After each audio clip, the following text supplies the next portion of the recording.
E anche questa mattina leggiamo qualche riga di questo bel libro, Il leone alato, perché veramente merita di capire quanto bravi siamo.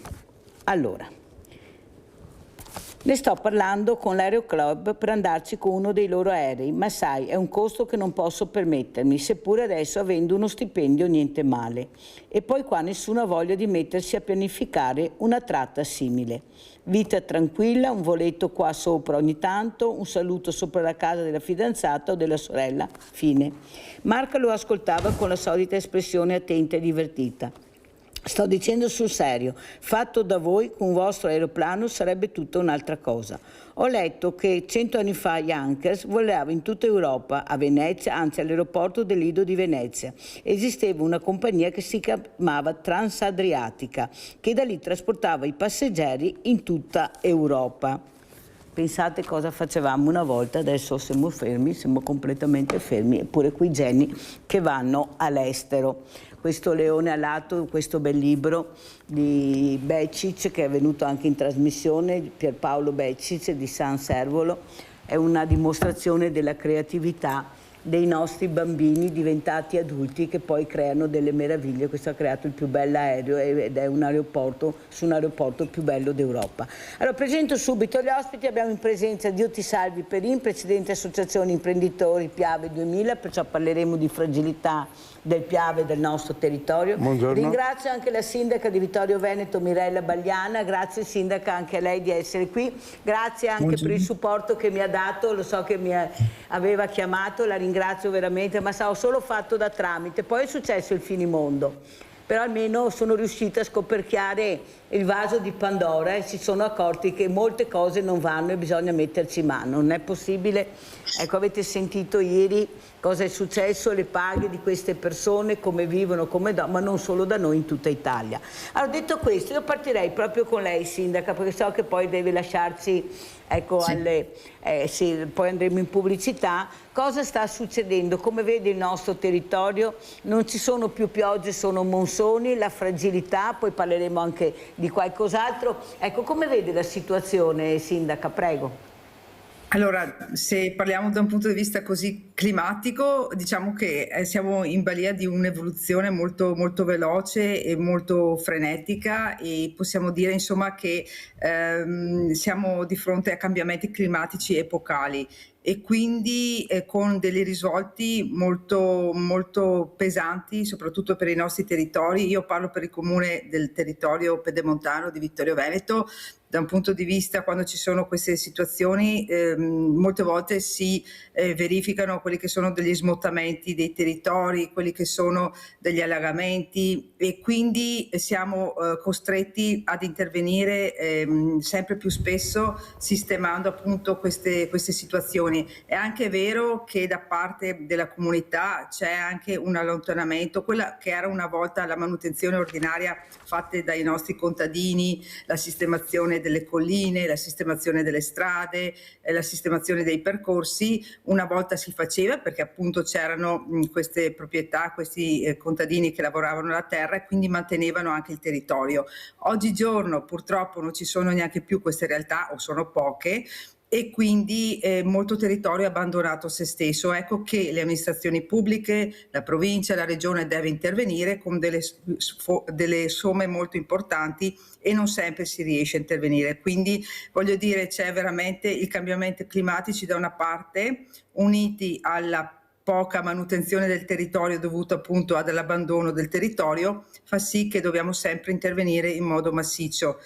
Detto questo, dipendono anche da comune a comune, da zone a zone e siamo chiamati naturalmente a mettere maggiori risorse sul nostro territorio per, ripeto, mantenerlo perché è un bellissimo territorio, ha naturalmente dei punti di positività, quindi è un territorio che si presta anche al turismo. Quando arrivano i turisti da noi rimangono incantati perché l'aspetto ambientale è bellissimo, è che per mantenere questi territori servono veramente ingenti somme e purtroppo non sempre le abbiamo a disposizione. Senta sindaco, ma non è che abbiamo troppi enti, troppe partecipate, Lo so che è d'accordo, ma lo vediamo tutti quanti, perché io quando invito anche questi presidenti, tutti fanno tutto, ma alla fine noi non vediamo i risultati. Se non è il cittadino che si preoccupa di tenere pulito, in molte zone troviamo veramente un degrado enorme, e soprattutto voi avete un cerino importante in mano, dovete fare tutto, siete quelli, lo dico tutte le mattine, chissà che qualcosa cambia, quelli meno pagati, che hanno meno risorse, a parte qualche raro caso, perché magari fanno parte del cerchio magico della politica, allora riescono ad avere qualcosa in più, però non lo trovo neppure giusto, e non trovo neppure giusto che ci siano tutti questi enti che con la burocrazia che abbiamo, tutti fanno tutto, alla fine abbiamo un pugno di mosche in mano. Allora, Salvi Perin, ecco, ha sentito cosa ha detto la sindaca Bagliano, mi sembra che abbia parlato molto bene, però qui non si può continuare a passare il cerino, la colpa non è mai di nessuno, alla fine deve pagare il cittadino, anche perché paga. Cioè non è che non paga, paga una tassa anche specifica. Prego. Esatto, quindi noi sentiamo tanti soldi che arrivano, milioni, miliardi e quant'altro dall'Europa per questo PNRR eccetera eccetera, per fare tanti lavori, e sono soldi che un domani dovremo pagare, però la politica non li usa nella maniera giusta, questa è la realtà. Quindi qua noi siamo veramente allo sfacelo, se viene giù una piena qualcosa siamo veramente rovinati tutti quanti, ci troviamo con 3 metri, 4 metri di acqua e fango dentro le nostre case. Questa è la realtà, purtroppo non c'è da dire altro. Però lei è una persona che cerca veramente di fare anche la propria parte, proprio come cittadinanza attiva, perché lei sta investendo anche per pulire, per far tornare alla luce anche dei posti molto belli che riguardano anche la nostra storia. Prego. Sì, come dico, abbiamo fatto diversi libri, io ho fatto circa, con alcuni talenti, circa una trentina di libri. Questo è uno che riguarda la storia di Ponte della Priula, che partiamo dai dogi Priuli veneziani eccetera. Questa è come è intitolata Ponte Priula, e qui dentro in questo libro voi vedete alcune situazioni di attività che io faccio da oltre 60 anni, quindi vediamo argini puliti, quindi abbiamo fatto noi, questo è l'articolo di Angela Pederiva, fatto il Tempo nel Gazzettino e nel giornale L'Azione, che assieme ai pensionati ci arrangiamo a fare la pulizia degli argini, e quindi noi mettiamo in piedi tutte le nostre realtà, però queste sono cose che dovrebbero fare le autorità. Quindi la manutenzione noi l'abbiamo fatto, i murazzi della Repubblica Serenissima fatti appunto ancora al tempo di Fra Giocondo, creati queste arginature, vediamo qui Fra Giocondo 1500.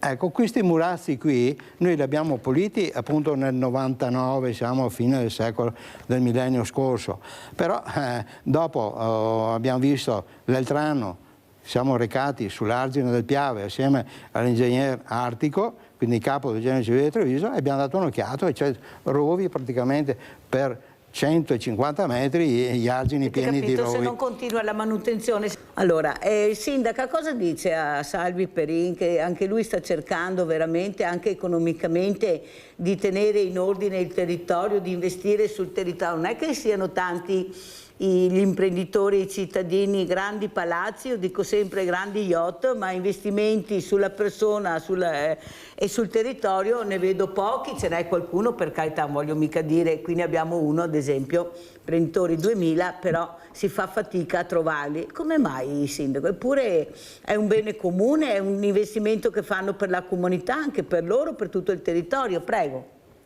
Beh, innanzitutto voglio fare i complimenti al dottor Perin, è veramente ammirevole quello che fanno, perché sì, sono pochi veramente gli imprenditori, insomma, che fanno quello che stanno facendo loro e stanno mostrando tanto di amare tanto il territorio. Ecco, la questione secondo me che oggigiorno manca è l'amore verso il proprio territorio, forse, perché si guarda più agli aspetti così di show, o comunque al riscontro immediato attraverso magari qualche altra azione, però perché per curare il territorio ci vuole tempo, ci vuole passione, ci vuole costanza, continuità, e quello che si faceva una volta. Purtroppo oggi è molto difficile farlo, continuare a farlo, anche le amministrazioni ci stanno provando, però anche qui ci vuole competenza e soprattutto ci vuole un monitoraggio continuo.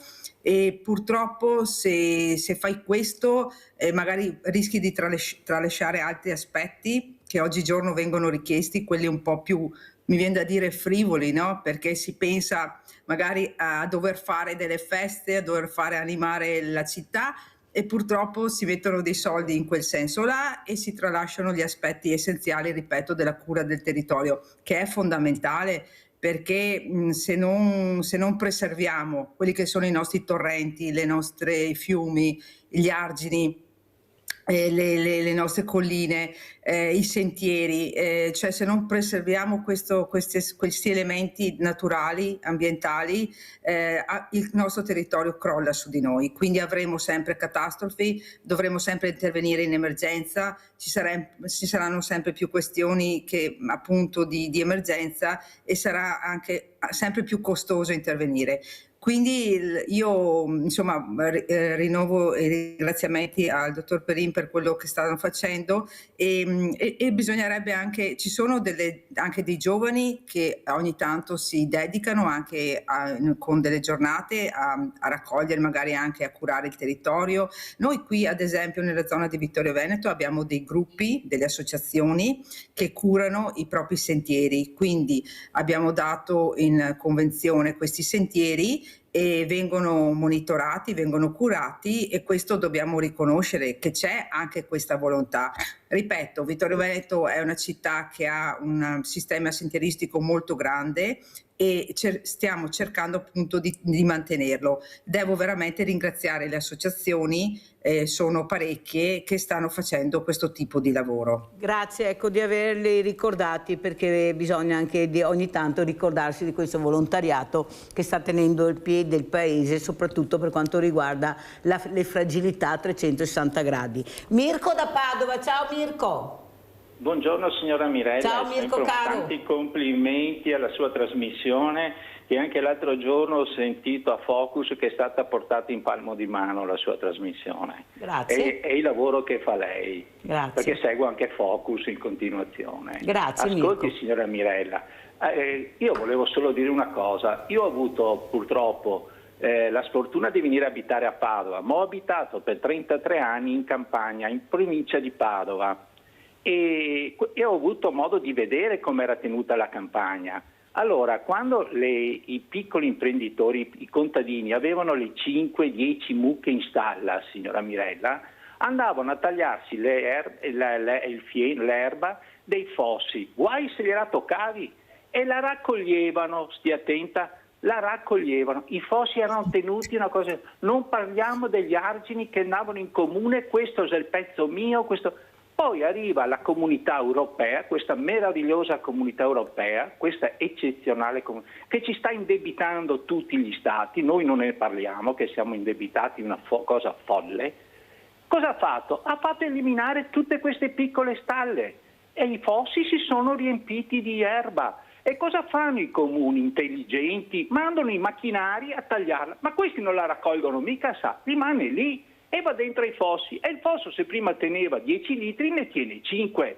Poi non parliamo dei confini dei campi che avevano un solco dove anche lì stavano migliaia di litri di acqua. Adesso questi geni di sindaci che abbiamo e questi politici, il cambiamento meteorologico, tutto qua. Ma signora Mirella, ma vanno a vedere la realtà di dietro. Purtroppo ci sono anche tanti sindaci giovani che non hanno avuto modo di vedere quello che c'era 20 anni fa, come veniva tenuti gli argini, i fossi, tutte queste cose. Vedono la realtà di oggi e non hanno la capacità di capire il danno che ha fatto questa comunità europea nella campagna, signora Mirella. Poi l'ultima cosa, poi non la disturbo più, non parliamo del PNRR, perché tutti parlano di questo PNRR, ma sappiamo che noi dal 2027 dovremo restituire i miliardi del PNRR e i 40 miliardi che ci regala la Comunità Europea sono soldi che abbiamo dato noi alla Comunità Europea, e questi soldi li pagheremo anche con gli interessi, dunque avremo ancora un debito pubblico ancora maggiore. Dunque i comuni avranno ancora meno soldi e ci sarà un danno spaventoso. Ecco, mi perdoni, ma se lasciavano le cose come una volta, forse si andava tanto meglio. Buongiorno signora Mirel, saluto i suoi ospiti. Grazie caro Mirko, mi ha fatto piacere sentirti, prego Dio ti salvi. Beh, intanto ti devo ringraziare te e appunto la tua rete televisiva che diamo queste informazioni, perché sennò non arrivano oggi quei giornali quotidiani, non ti dico quanto ci chiedono di scrivere e dopo alla fine non scrivono niente, quindi grazie. Io devo ringraziare quindi il sindaco di Vittorio Veneto, che la inviterei a fare un giro, a rendersi conto, anche se è un po' lontana dal Piave, però dei problemi ce l'ha anche lei, quei fiumi appunto di Vittorio Veneto, che una volta a Piave scendeva dalla parte appunto di Lago appunto Morto di Santa Croce, veniva giù verso il Campardo di Godega, quindi un tempo dopo ha deviato dall'altra parte, quindi cenni storici importanti. Quindi inviterei appunto il sindaco a venire a vedere un tratto di Piave per capire che bel lavoro che sta facendo, e ringrazio appunto le autorità, Genio Civile di Treviso, ingegner Vincenzo Artico, il capo, il geometra Guerra, quindi Franco Guerra, quindi stanno facendo un bellissimo lavoro sull'ingresso praticamente tra Colfosco e Nervesa, un lavoro enorme che stiamo facendo, quindi adesso con la pulizia dei argini, dei murazzi che abbiamo visto qua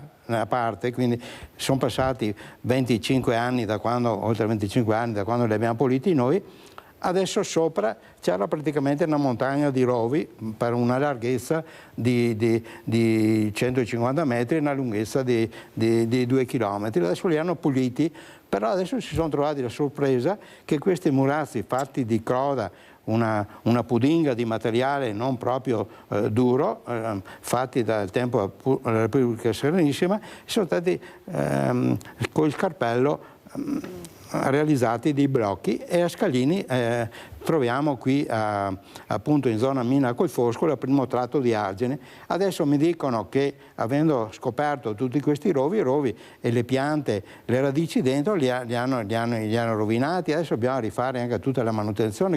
Adesso hanno fatto la pulizia, quindi ringraziamo queste autorità che stanno lavorando.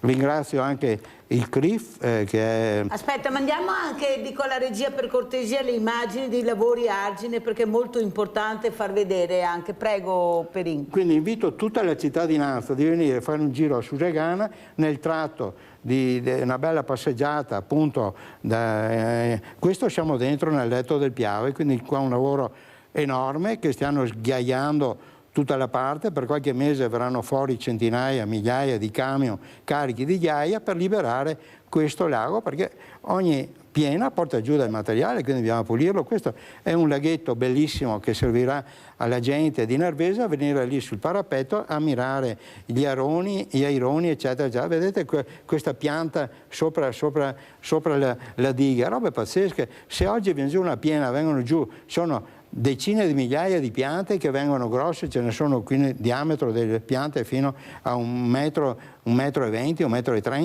e queste che vengono giù da una piena vanno a pararsi contro le pile dei ponti. Guardate che roba, una roba pazzesca.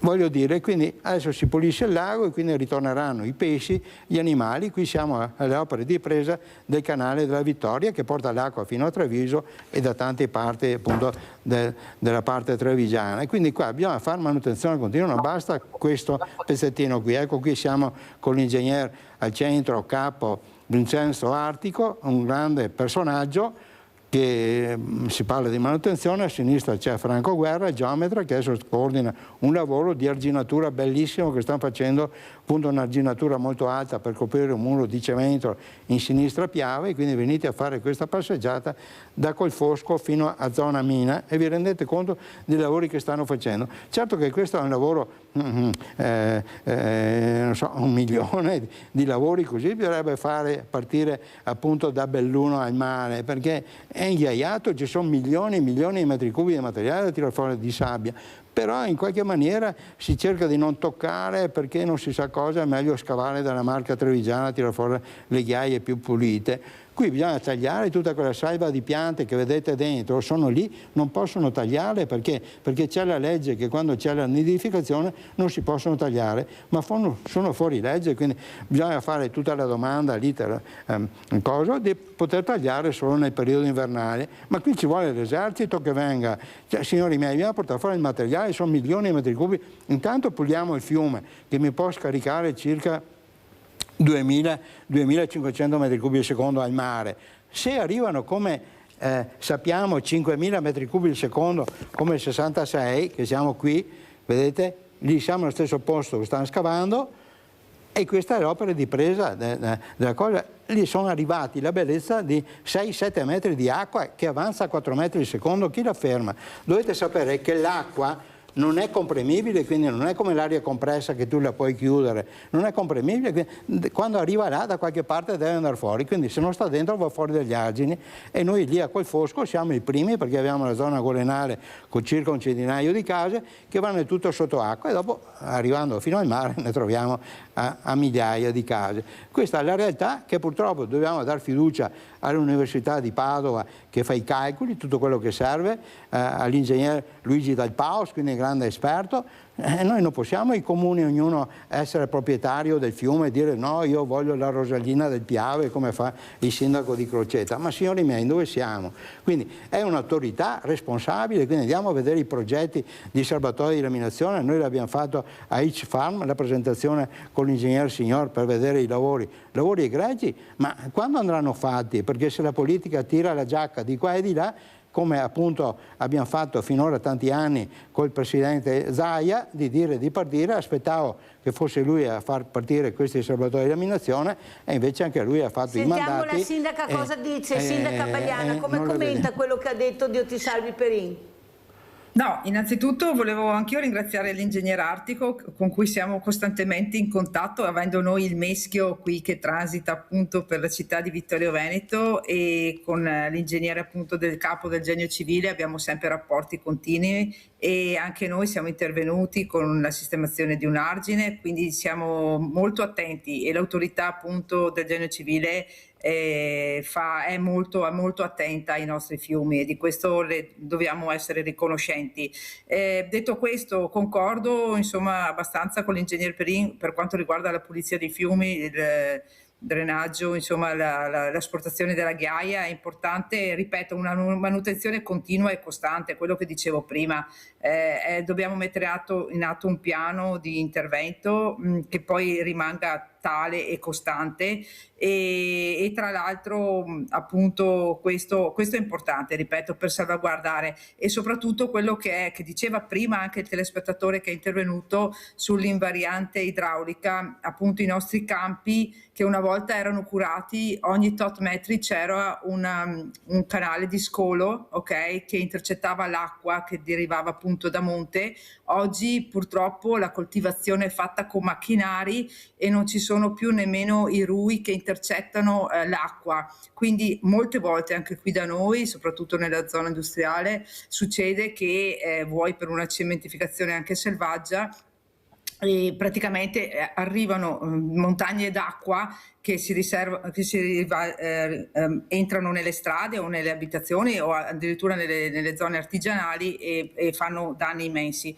Quindi c'è proprio una mancanza di cultura che è stata persa, quella di salvaguardare, ripeto, l'aspetto idrico del nostro territorio. Va recuperata quella cultura dei canali, dei fiumi, dei torrenti, dei piccoli rui, perché quelle hanno un'importanza straordinaria, quelle dei piccoli rui che scendono dalle colline, dalle montagne, sono assolutamente importanti da mantenere e da riprendere. Poi volevo dire, anche noi stiamo intervenendo con il recupero di strade vecchie, collinari, ad esempio attraverso l'Unione Montana, e quindi abbiamo fatto riferimento ai finanziamenti derivati dalle regioni dell'Europa tramite il FOSMIT, quindi stiamo recuperando delle vecchie strade maestre, una vecchia strada maestra che collega una borgata di Vittorio con il comune di Revine Lago, e attraverso appunto questo recupero con i muretti a secco, e quindi ci stiamo impegnando, ecco, questa è la nostra posizione. Ma non è anche, sindaco, io ho avuto la presidente degli urbanisti italiani, la professoressa Mazzoleni, la quale ha detto che ormai il danno è stato fatto ed è difficile intervenire perché dove si è cementificato non puoi più fare niente. Però io sono convinta che andiamo sulla Luna, che abbiamo i mezzi grazie a una tecnologia che in pochi anni ha fatto dei passi da gigante e di più.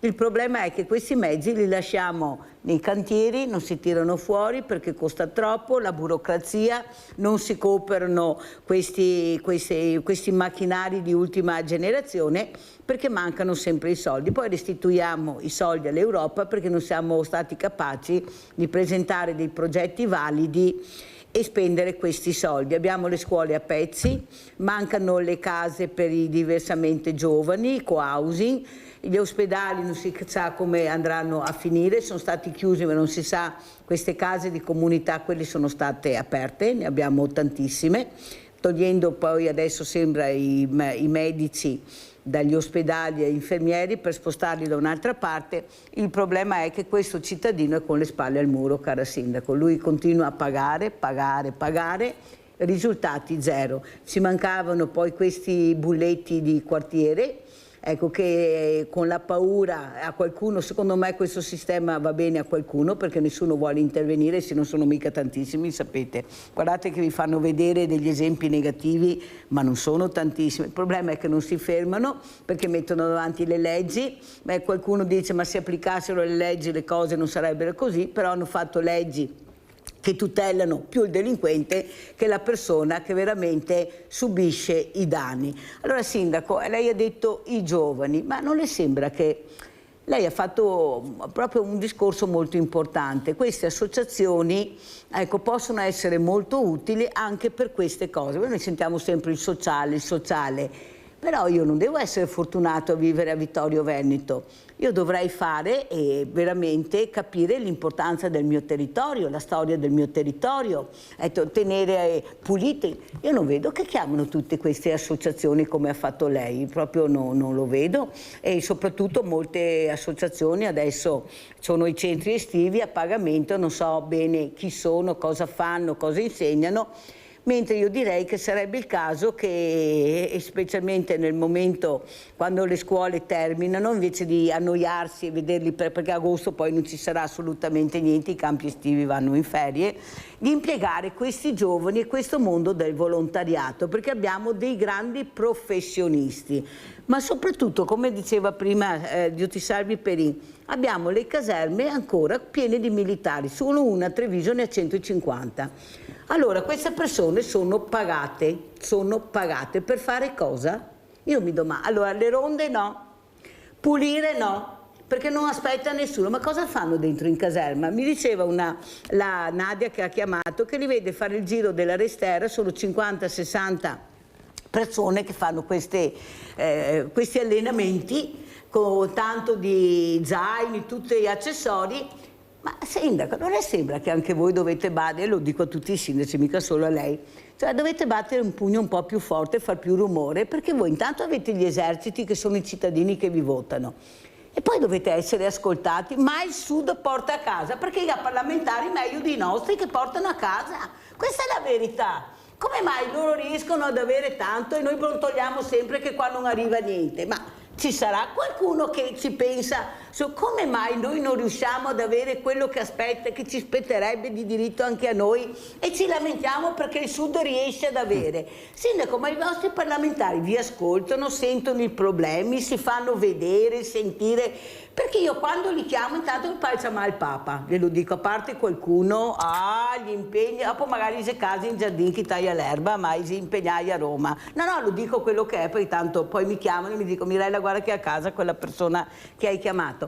Non le sembra che forse dovrebbero intervenire? Questi sono pagati fior di quattrini, sindaca. Noi abbiamo le famiglie che con 1.000 euro devono vivere e loro con quei soldi che prendono riescono a dare risposte al territorio. Ma allora cosa abbiamo eletti a fare? Ma se non sanno fare il loro lavoro, che vadano a casa, altro che il gruppo misto. Cosa ne pensa, sindaca, di dare delle risposte finalmente al territorio, vista la fragilità, prima che succeda l'irreparabile? Allora, sì, Mirella, lei ha ragione. Allora, quello io adesso non voglio naturalmente criticare, ognuno sta facendo, penso, il massimo, anche i nostri parlamentari, naturalmente, però è vero che c'è questo scollamento tra quello che è i bisogni proprio del territorio che stiamo vivendo ogni giorno e forse quello che viene deciso poi a Roma o in Parlamento o al governo. Allora, e soprattutto i bisogni primari, no? Quello soprattutto della casa, è stato detto poc'anzi. Noi siamo di fronte a un patrimonio immobiliare pubblico vastissimo. Io anche qui a Vittorio Veneto abbiamo le caserme appunto del Ministero della Difesa o chiuse, e sono patrimoni veramente ingenti, o anche palazzine che dovrebbero essere sistemate e ristrutturate. Non vengono sistemate, non vengono ristrutturate perché non c'è un collegamento tra quello che è il Ministero, ad esempio, della Difesa, il Ministero degli Interni, il Ministero della Difesa, quello che è per esempio la questione, potrebbero trovare delle soluzioni con Ater oppure con Demanio. Ecco, c'è questa difficoltà di parlarsi tra istituzioni, tra enti. Praticamente la sensazione è quella che abbiamo dei comportamenti stagni, ok? E non c'è comunicazione. Voglio dire, noi abbiamo bisogno di sistemare il patrimonio immobiliare, ripeto, dei vari enti, però non riusciamo a farlo. Perché? Perché non ci sono i vasi comunicanti tra questi enti.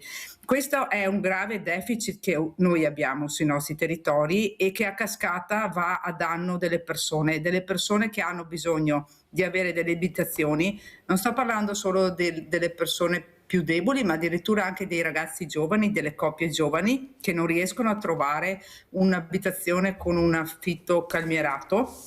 Gli affitti sono sproporzionati e quindi ecco che abbiamo poi lo spostamento di grande massa dei nostri ragazzi che vanno all'estero, perché qui non riescono nemmeno a trovare. Poi abbiamo difficoltà, ad esempio, per quanto riguarda le professionalità, gli infermieri e i dottori che vengono a lavorare nei nostri ospedali, anche loro hanno difficoltà di trovare magari un'abitazione a prezzo modico e così via. Quindi c'è sembrerebbe che praticamente a livello nazionale non si riesca mai a fare un passo in avanti e, ripeto, a rispondere alle esigenze dei territori.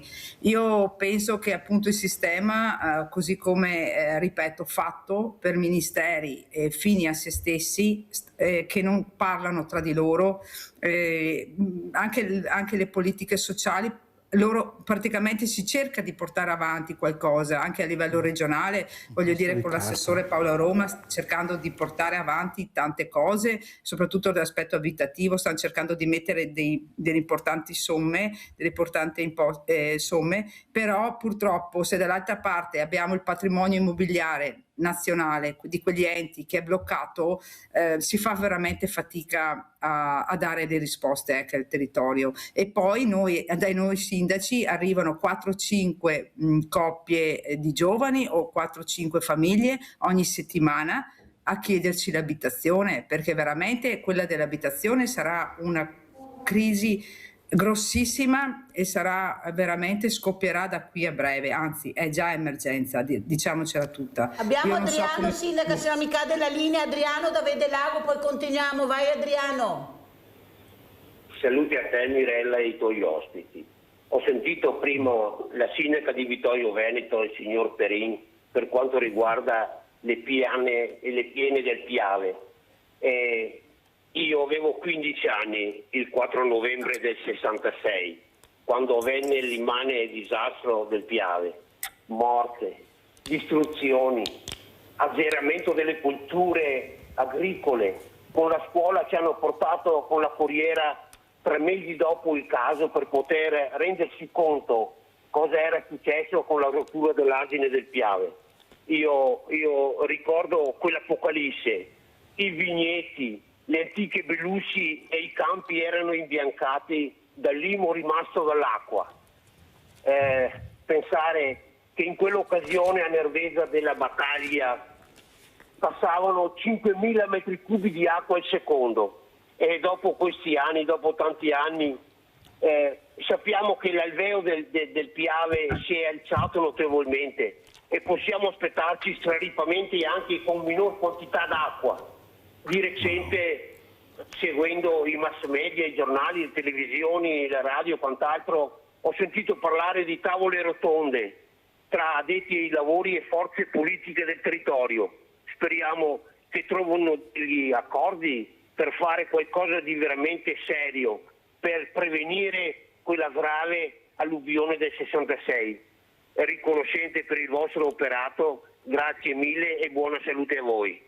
Intanto che Adriano parlava, e ringrazio per la telefonata, io facevo vedere le foto ricavate da questo libro, Archivio fotografico Aldo Cenedese, ricordo del 4 novembre del 1966. Eccolo qua il libro. Però io le leggo una cosa, Sindaco, che ieri ho avuto l'ammiraglio Didone, che è venuto qui, e mi ha portato dei fogli. Adesso le dico cosa sta succedendo. Un premio, io non so se lei era al corrente, se Dio ti salvi era al corrente di questo premio. Allora, a Singapore il modello italiano per la protezione delle infrastrutture critiche subacquee, guidato dalla Marina Militare tramite il Polo Nazionale della Subacquea, ha ricevuto riconoscimento internazionale formale. Il Ministero della Difesa di Singapore ha presentato il documento guide, un patto non vincolante che promuove la cooperazione multilaterale per la difesa di cavi digitali e oleodotti sul fondale marino, in un'area geopoliticamente sensibile come l'Indo-Pacifico. Ma si rende conto, Sindaco, che noi riceviamo il premio in Giappone per queste opere meravigliose fatte dagli italiani, della marittima italiana, e qui di questo premio non si sa niente. Se l'ammiraglio ieri non mi portava e raccontava questo premio, lo sapevi, Dio ti salvi, di questo premio formale, importantissimo per le opere che sono state fatte a Singapore? Sì, io lo so perché sono collegato ancora con un'industria. Nell'85 siamo stati a Singapore a fare commesse per le forniture di gruppi di idrogeni e quant'altro al tempo, quindi hanno conoscenza del sviluppo di Singapore, è una cosa straordinaria che abbiamo, e quindi valutano tutte le cose migliori che l'Italia fa in giro per il mondo, e purtroppo qui siamo in questa situazione. Come qua. Commenta? No, innanzitutto voglio dire, sì, non sapevo del premio, però voglio dire, noi siamo famosi in tutto il mondo per le capacità ingegneristiche, no? Quindi dobbiamo essere forti e fieri di questo. Abbiamo veramente fiori di ingegneri, ma da sempre, no? Che si sono caratterizzati insomma in giro per il mondo, e quindi l'Italia è veramente forte sotto questo aspetto qua, e quindi dobbiamo, ripeto, far sì che le nostre risorse, le nostre competenze siano applicate anche da noi, ma come lo sono quando ci sono le grandi opere dobbiamo dire che abbiamo il meglio. Ecco, sotto questo punto di vista io mi sento di ringraziare insomma il mondo degli ingegneri, degli architetti, insomma soprattutto gli ingegneri che quando ci sono le grandi opere hanno sempre dimostrato di essere di importanza internazionale, quindi di alto livello. Ricordiamo insomma tutte le opere che sono state fatte in giro per il mondo, sono sempre state presenti le nostre ditte e soprattutto i nostri ingegneri, quindi veramente meritevoli, ecco. Sì, le nostre opere invece qua non riusciamo invece a tenerle in ordine, ecco, a supportare, ecco, veramente con degli investimenti importanti. Voi avete sentito cosa sta succedendo ai Murazzi, l'ha detto chiaro e semplice, oppure ecco, pulire questi fiumi dalla ghiaia, e poi teniamo gli eserciti dentro le caserme perché non possono fare niente altro che stare dentro e fare qualche esercitazione, sì, e questo non va bene. Aspetta perché abbiamo Giusy, se no mi cade la linea. Vai Giusy. Ciao Mirella, buongiorno ai tuoi ospiti. Allora, dottor Perin, queste persone non sono competenti quando non sanno fare quel lavoro lì, perché io penso che la maggioranza di questi addetti non hanno il buon senso. Lì ci vuole il buon senso e dobbiamo insistere. Non lo capiscono per il bene della nostra natura, con queste alluvioni. Io dico sempre che quando arrivano questi tronchi al mare di Jesolo sono sempre a spese del comune, cioè di loro cittadini che pagano con le tasse. È come quando tagliano l'erba sui fossi delle strade e dentro c'è l'erba alta 1,5 metri, 2. Ma lì l'acqua non può scorrere se non puliscono anche i fossi. Questo e lo sto dicendo sempre alla Mirella, sempre gli stessi discorsi. Manca il buon senso in tutto. Vi ringrazio. Prego, Salvi. Ecco, dobbiamo dire che questi lavori che stanno iniziando adesso dopo tante battaglie che insistiamo a portare l'autorità lì a vedere, quindi sì, sono veramente millesimali questi, perché ci vorrebbe veramente, come ho detto, l'esercito portare fuori tutto il materiale. Quindi sono quei lavori che vedete lì a Colfosco adesso nel bacino di pulizia, che saranno, va fuori un bilico, un camion ogni 4 minuti cronometrato di ghiaia, ricchissima, perché va in parte del mondo, va anche negli Emirati, quindi vengono caricate queste sabbie anche nelle navi e vanno giù a fare lavori. Perfetto. Ma capite che vengono pagate profumatamente dalla regione, loro pagano i cavatori, il CRIF, quindi Aspetta, perché la sindaca deve andare via, ci deve lasciare, esatto. andare anche in pubblicità. Come ci saluta, sindaca? Allora, innanzitutto vi saluto ringraziando lei, Mirella, per tutto quello che fa, veramente grazie per le azioni che ha fatto anche ultimamente, le sono veramente vicina. Ecco, grazie, e saluto tutti voi e saluto anche il dottor Perin, lo ringrazio nuovamente per quello che sta portando avanti, spero di incontrarlo presto e continuiamo a voler bene al nostro ambiente, al nostro territorio, e dobbiamo essere veramente vicini e impegnati su questo. Grazie alla sindaca Mirella Bagliana, sindaca di Vittorio Veneto, di essere stata con noi. Cosa stiamo vedendo, ingegner Perin?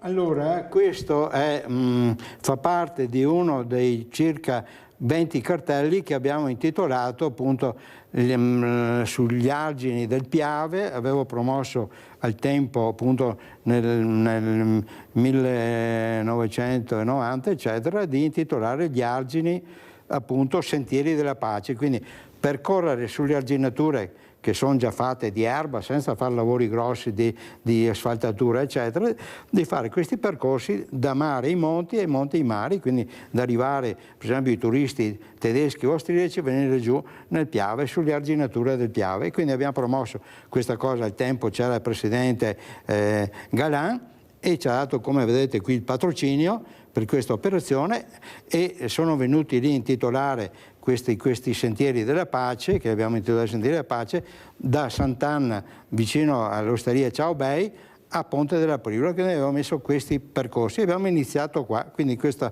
documento è importante perché parla 2008 e quindi si fa questi percorsi. Ci sono delle difficoltà perché sulla zona, per esempio Mina, eccetera, per passare sull'arginatura c'è un po' di difficoltà. Ci avevano promesso che questo veniva progettato perché avevano già stanziato i soldi nel centenario della Grande Guerra, e purtroppo invece certi tronchi sono ancora da finire. E quindi io spero che con i soldi che la Regione incassa dei cavatori dal CRIF, che paga profumatamente questa ghiaia di questi lavori che sono iniziati a Colfosco, si possa finanziare queste operazioni qui. Quindi continuare. Abbiamo visto che dopo Galan e il presidente Zaia sono andati avanti, quindi adesso questi Sentieri della Pace praticamente partono da Jesolo, sempre sull'arginatura del Piave, vanno alle sorgenti del Piave e contrario, quindi si possono percorrere questi percorsi. È venuto a inaugurare questa cosa appunto anche il presidente del museo di Caporetto, che loro lì hanno dei sentieri, pitti muri, praticamente Sentieri della Pace, in amicizia con appunto il museo del Piave gemellato con il museo di Cobari di Caporetto, e abbiamo fatto questo legame. È venuto anche all'inaugurazione, vediamo la firma sotto qui di chi è venuto all'inaugurazione, anche del vicepresidente della provincia Floriano Zambon. Quindi ecco, queste cose noi le abbiamo. Adesso viene a fagiolo perché siamo riusciti praticamente tramite un amico del Piave che collabora con noi in una zona importante che ci dona un fazzoletto di terra praticamente sul Piave a Colfosco. Quindi lì realizzeremo un luogo della memoria porteremo dei reperti che abbiamo recuperato nel Piave, che abbiamo segnalato alla sovrintendenza, che però ce li lascia lì in un capannone industriale già da 30 anni. Noi vorremmo esporli invece che la gente veda, e faremo questo luogo della memoria. E lì passa proprio l'arginatura, sì, questo sentiero della pace, quindi la gente vedrà e potrà vedere questa cosa importante. Te prego, Dio ti salvi Perin. Allora, continuando sulla traccia di prima, questo è il luogo della memoria col Foscon, dove abbiamo recuperato la barca austro-ungarica che abbiamo donato poi a Vienna, perché volevano buttarla sul ferro vecchio una volta donata all'ossario di Nervesa,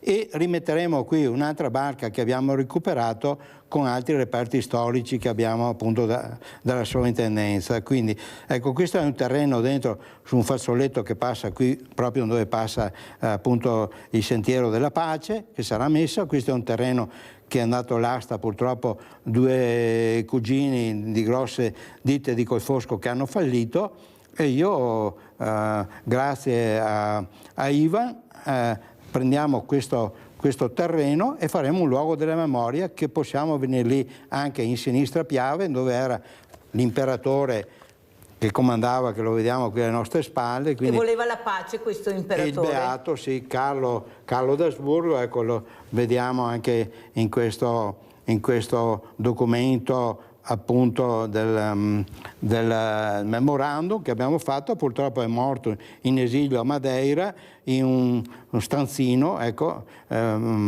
povero, e anche adesso sarà portata avanti la beatificazione per Zita, quindi la moglie dei Borboni, eccetera, per dire l'importanza di questo grande personaggio che è santo, beato per il momento, ma potrebbe essere sicuramente santo, che ci ha salvato appunto la nostra zona. Qui troveremo molto materiale sulla zona di Susegana, dove ci sono decine, migliaia di chilometri di trincee, bunker e non vi dico altro. Molto importante, perché sull'osservatorio in cima a quel Fosco c'è una targa che purtroppo qualcuno l'ha fatta saltare nel periodo fascista, dove i soldati inneggiavano praticamente al Kaiser, ecco, perché pensavano già di poter passare. Dopo lui ha detto no, basta, chiudiamo la guerra, quindi abbiamo diversi ricordi. Adesso noi abbiamo recuperato anche quello che voleva intervenire prima appunto da San Donà, Adriano, quindi ho recuperato una lapide di bronzo molto alta e pesante, ce ne sono distribuite penso una decina nel fronte austro-ungarico. Praticamente i soldati cecoslovacchi spesso passavano il fronte e tradivano la cosa austro-ungarica, e però dopo scoperti venivano o fucilati o impiccati. Dopo praticamente queste targhe sono state messe di bronzo dai cecoslovacchi, e una zona Calvecchia di San Donà di Piave, non si sa come è successa, l'hanno esportata, forse non gli piaceva il proprietario, è sparita, e praticamente la fonderia mi ha chiamato, che non è qui vicino, mi ha detto: tu Perin, so che ti interessi di storia, c'è qui una targa che mi pare un po' importante, e dava appunto a questo cecoslovacco impiccato lì a Calvecchia. Ho chiamato praticamente subito l'ambasciata e quant'altro, stiamo lavorando, abbiamo pubblicato l'articolo sul giornale Il Piave, l'ha visto un assessore di San Donà, la dottoressa Campaner, mi ha telefonato, mi ha detto: ma Perin, lei ha trovato sta roba? E cioè, ma allora dovremmo fare una cerimonia per ricollocarla, perché loro vengono fuori, i cecoslovacchi,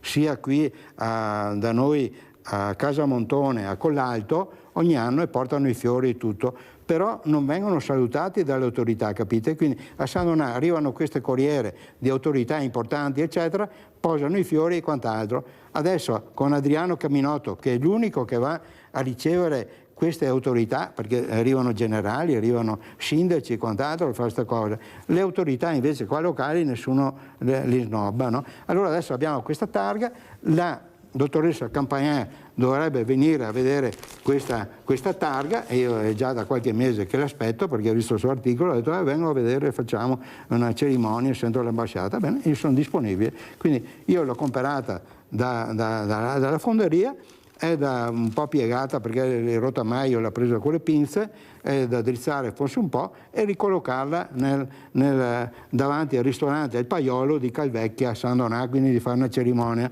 Ma dopo io direi che queste autorità devono svegliarsi e andare a incontrare queste autorità che arrivano ogni anno per questa cosa. Purtroppo sono una specie di martiri, voglio dire, queste cose, tragedie che purtroppo in guerra è così, e quindi è stabilito che chi tradisce deve essere fucilato e impiccato. Allora io sono veramente orgogliosa questa mattina perché in studio è arrivata una scuola molto importante, l'Istituto Casagrande di Pieve di Soligo. Qui al mio fianco c'è la preside Gaetanina da Fermo, che ringrazio veramente. Buongiorno. Ed è rimasto con noi l'imprenditore Diotisalvi Perin. Perché? Perché è un imprenditore che adora il territorio, che investe nel territorio, che cerca di riportare alla luce la storia, pulendo sentieri, cercando di creare un museo per far capire anche a questi ragazzi cos'era il loro territorio nascosto, ma soprattutto adesso le darà una piantina molto importante. Prego, ingegnere, cosa consegna alla preside dell'Istituto Casagrande e alla scuola appunto importante che ha vicino a lei? Ecco, ringrazio per questo onore di poter appunto consegnare questa piantina che l'abbiamo trovata in anni di ricerca, e quindi il nostro territorio praticamente studiato il Piave fino appunto dalla Repubblica Serenissima, e quindi è praticamente una piantina che si sviluppa, che l'abbiamo trovata in una soffitta lunga 6 metri e alta 1 metro, e abbiamo il Piave in miniatura che parte, questa per esempio abbiamo un'altra scala ridotta e possiamo vederla bene anche qua, e qui abbiamo praticamente il Piave da dove è la zona pericolosa che esce tra praticamente qui col Fosco e Nervesa, perché finché sta a monte sta dentro in mezzo alle colline e alle montagne, ma quando viene a valle per arrivare lì al mare, ecco questo è il tratto di mare che parte dal comune di Susegana Nervesa e va fino al mare, fino a Jesolo. Ecco questo vedete che serpentone fatto dalle autorità appunto del genio civile del tempo, ancora 1500 partite avanti, quindi vedete questo serpente lì laggiù più o meno dal Ceretilino San Donà e va giù fino al mare, quindi da portare attenzione perché dove vedete tutti questi piombini rossi eccetera è segnato dove sono state già le rotte importanti del fiume Piave, perché quando vengono giù le piene Perfetto, rompe. dai la piantina che così ecco. Regala la piantina, vai quella esatto, là alla ecco. preside, questa che potete ecco che poi la leggerà e capirà con cura perché è una piantina. Grazie, allora, grazie mille, ringrazio di cuore, la riporterò a scuola e ne faremo buon uso. La ringrazio, grazie. E allora buon ringraziamo lavoro. anche l'ingegnere Diotisalvi Perin di essere stato con noi, grazie. Ingegnere anche per la sua presenza, soprattutto per la storia. Grazie, ecco, soprattutto storia anche loro sono importante. di Pieve di Soligo, quindi potrà essere collaborazione visto che abbiamo lì anche un tesoro di raccolte storiche. Allora Grazie. adesso andiamo a vedere